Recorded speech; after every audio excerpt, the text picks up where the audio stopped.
Hello, I'm Niall Kelly, and like you, I'm learning how to live in a world that is now filled with the constant threat and danger of a coronavirus. Because it is especially dangerous for those of us who have underlying health concerns or are getting older, we have to avoid getting infected. We must now live with the fear and anxiety of the virus infecting either ourselves or our families, as well as practice social distancing, lockdown and cocooning, and deal with the real uncertainty about the future. Uncertainty is a real stressor. So we have many reasons for concern and anxiety. To help cope with all of this, I'm going to show you a very simple and effective technique that's rooted in the past and is as applicable today as it was then. It's called the whispered calm. You can readily use it anytime you feel anxious.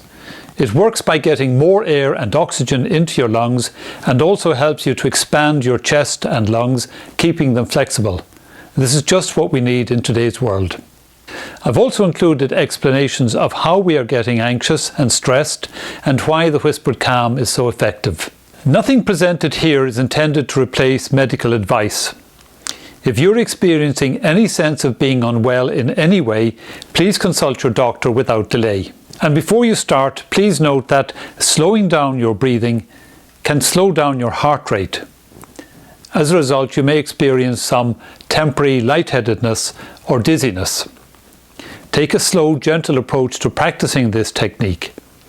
If you feel any degree of lightheadedness or dizziness, simply stay seated until it passes. Then ensure you support yourself as you slowly stand up. Your body will soon adapt as you repeat the technique.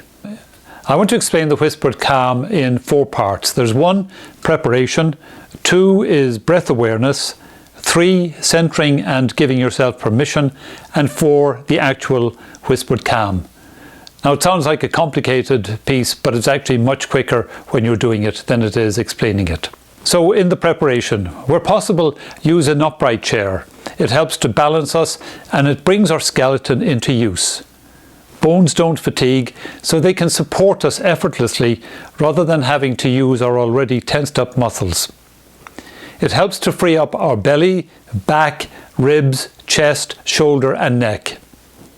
Sit towards the front of the chair so that you can sit on your sit bones, with your feet flat on the floor. Place the backs of your hands on the tops of your thighs and allow your neck and shoulders to release. And now the breath awareness. Don't try to make any changes as you do this observation, it's just an observation. So, do you breathe slowly or quickly? Is it in your upper chest or in your belly? Are your ribs moving or are they held? Is your breath shallow or deep? Is it quiet or audible? And is it through your mouth or through your nose? Centering and permission. Allow yourself to be here to do this now without any interruption. So, phones to silent. Become aware of the space you are in. Consciously notice the light in the space, the colours, temperature and movement of the air on your skin, sounds inside or outside, scents and textures. Feel the contact you are making with the chair and the floor. And remember, you are safe here in your own space. And now to the whispered calm. Bones don't tire, so use your skeleton as internal scaffolding. And think of allowing your back and neck to lengthen and your head sitting lightly on top of your spine or your neck. Allow a sense of going up, but not sitting up straight. Don't pull yourself up. It's not anything to do with that. Allow all the muscles in your torso to release. And thinking of the muscles in your body expanding, allow your jaw and tongue to release. Think of something funny because it helps with releasing the muscles in your face and neck, and if need be, smile. Exhale to the sound of ah. As I said, bones don't tire, so use your skeleton as internal scaffolding. Think of allowing your back and your neck lengthen, and your head sitting lightly on top of your spine or neck, giving you a sense of going up, not sitting up straight or pulling yourself up. Allow all the muscles in your torso to release, and thinking of the muscles in your body expanding, allow your jaw and tongue to release. Think of something funny or smile. It helps with releasing the muscles in your face and neck. Exhale to the sound of ah, ah, gently through the mouth. Exhale for as long as you can without forcing it or without making yourself uncomfortable. Then close your mouth. Wait for the breath to return itself and trust that it will. It does every night you're asleep. And inhale through the nose and direct the breath into your back. Allow your chest to expand to allow the air in. And repeat this 5 to 10 times. You can also do the exhalation to a tone or a hum or even your own chant, but keep it towards the lower end of your vocal range. By now you should be experiencing slower, deeper breathing. You should be feeling calm and less anxious, especially about body sensations. You may have experienced the effortless breath where you were being breathed rather than having to breathe. The air just came in and went out without your consciously working it. Do this at least once a day, and more often if you wish. As you repeat it, you may also find yourself sleeping better. This is a very effective skill and a technique that you can use to restore natural breathing and calm in any situation, anytime you feel anxious.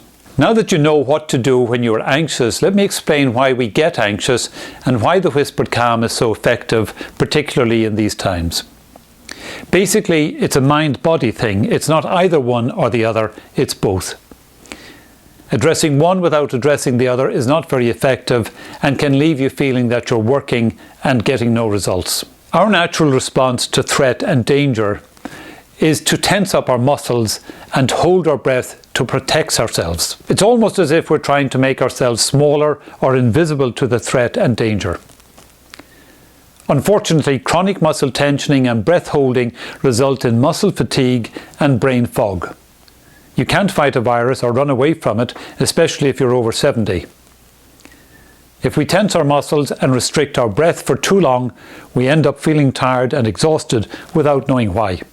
Because muscle tensioning also restricts our breathing, we end up breathing slowly and faster, and most likely through our mouth. This doesn't help in keeping our chest and lungs open and flexible, which is what we really need. On top of all that, our brain reads this muscle tensioning and shallow mouth breathing as an alarm signal indicating we are in imminent danger. It puts us on even higher alert by filling us with adrenaline and other hormones to prepare us for fight or flight, neither of which helps in the circumstances. Sometimes we can feel real physiological sensations in the body caused by this heightened state of alert. These sensations can be quite alarming, and this adds to our anxiety. It also becomes something of a vicious cycle as the anxiety levels escalate. Our blood pressure can go up with it. The ancient wisdoms and religions knew just how threats and dangers disrupt our breathing and our thinking. They knew how important quickly restoring natural breathing is in helping us regain calm and ease in such times. Their Om, Kirtan, meditation and Gregorian chanting have a transformatively calming effect on both our mind and body. It's part of why choirs are so popular today, because choir members experience similar calming and feel-good effects. Singing or simply listening to slow, soft music or sacred music, especially chanting, also helps. All these practices are based in one way or another on creating soft sounds through extended exhalations. The whispered calm works in exactly the same way. It's based on the whispered ah, which was devised by F.M. Alexander for just this purpose almost 150 years ago. So I hope you have found this technique and the explanations helpful. If you do, feel free to share them with your family or friends. And if you're interested in how to deepen this practice, then please click the like button or the subscribe button, and I will see what the level of interest is and send out the video when it's ready. In the meantime, keep safe and well. Mind yourself.